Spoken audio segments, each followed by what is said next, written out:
My arm is like really sticky. I just gave my son some medication and he spit some of it out at me and it is really sticky.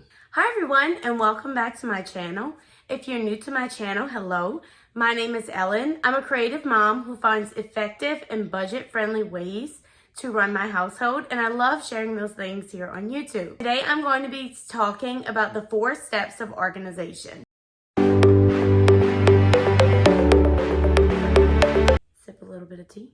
Are you a coffee drinker or a tea drinker? Let me know in the comments down below. I'm kind of a drink both of them. When I started to draft my plans for this video, originally I was going to talk about zoning specifically when you are organizing, and the teacher in me was like, wait, we need to back up a little bit and let's just start from the beginning. If you follow these 4 steps, then you can organize literally any area of your house or any area of your life. Another sip of tea.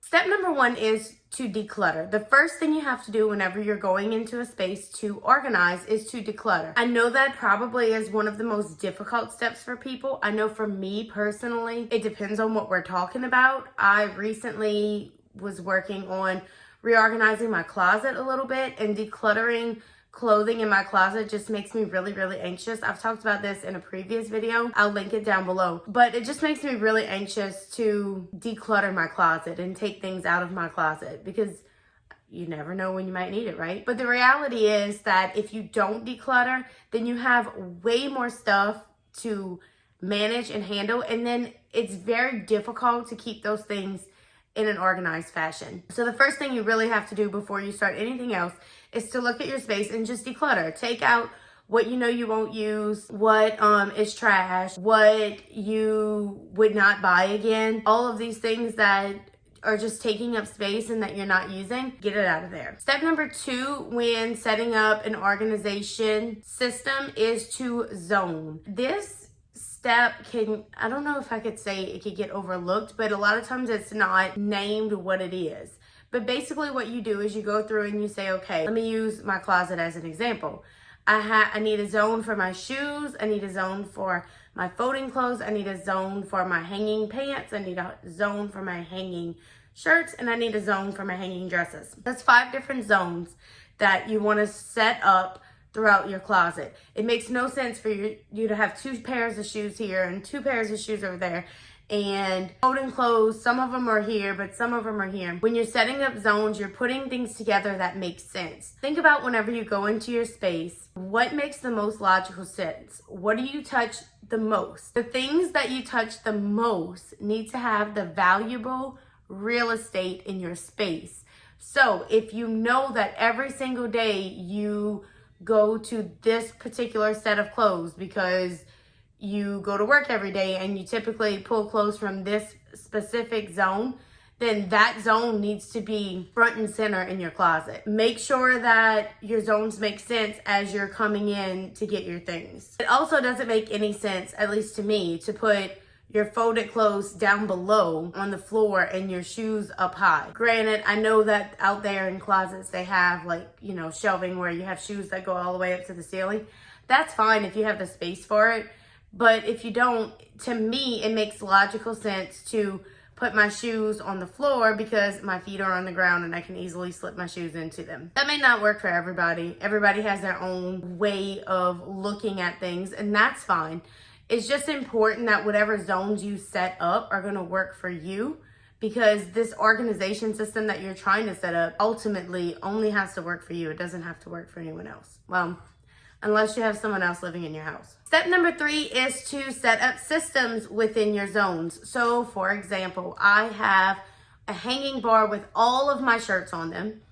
And a lot of people often will do like rainbow order. As beautiful as that is and as aesthetically pleasing that is, it just does not work for me. I need my clothes set up in the way that I use them. So I have, within the zone of shirts, I have a system where this system is all of my work t-shirts. Here's where I have all of my sleeveless shirts. Here's where I have all of my short sleeve shirts. Then I go to quarter length sleeves, long sleeves, and then at the very back is my holiday stuff. I'm an elementary teacher, so I have a lot of holiday clothing and stuff. In my brain, my holiday stuff is towards the back because I don't use that stuff every day. It's just when I am dressing up for holidays and stuff. But my shirts that I wear to work every day are all the way in the front because I touch those literally 5 days a week at least.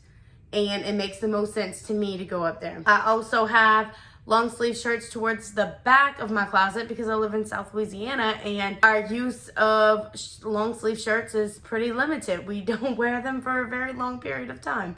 So they stay towards the back of my closet. You get the idea. After you set up your zone, like this is where my shirts are gonna be, this is how I'm going to organize that system to make it easier to find what you're looking for. And step number 4 is the last step, and I feel like a lot of times it is just overlooked because people think it's not important, but that is to label your systems, you guys.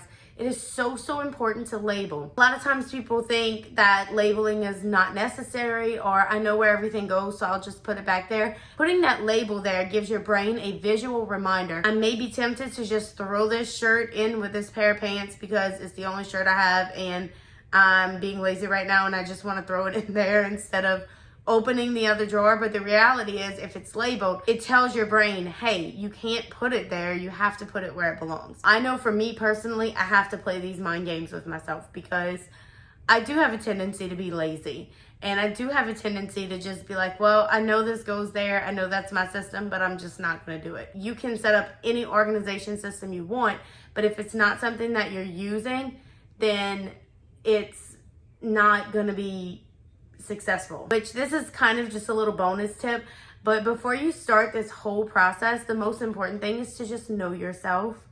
If you know yourself as a person and how you manage the things in your house and how you manage your personal belongings, then you can be more successful whenever you set up an organizational system. And that's it for me today, guys. I hope you guys found something useful in this video. If you did, please hit that like button. It really helps to support my channel. And if you like content like this, please consider subscribing. I'm always looking forward to sharing new ways that this mama tries.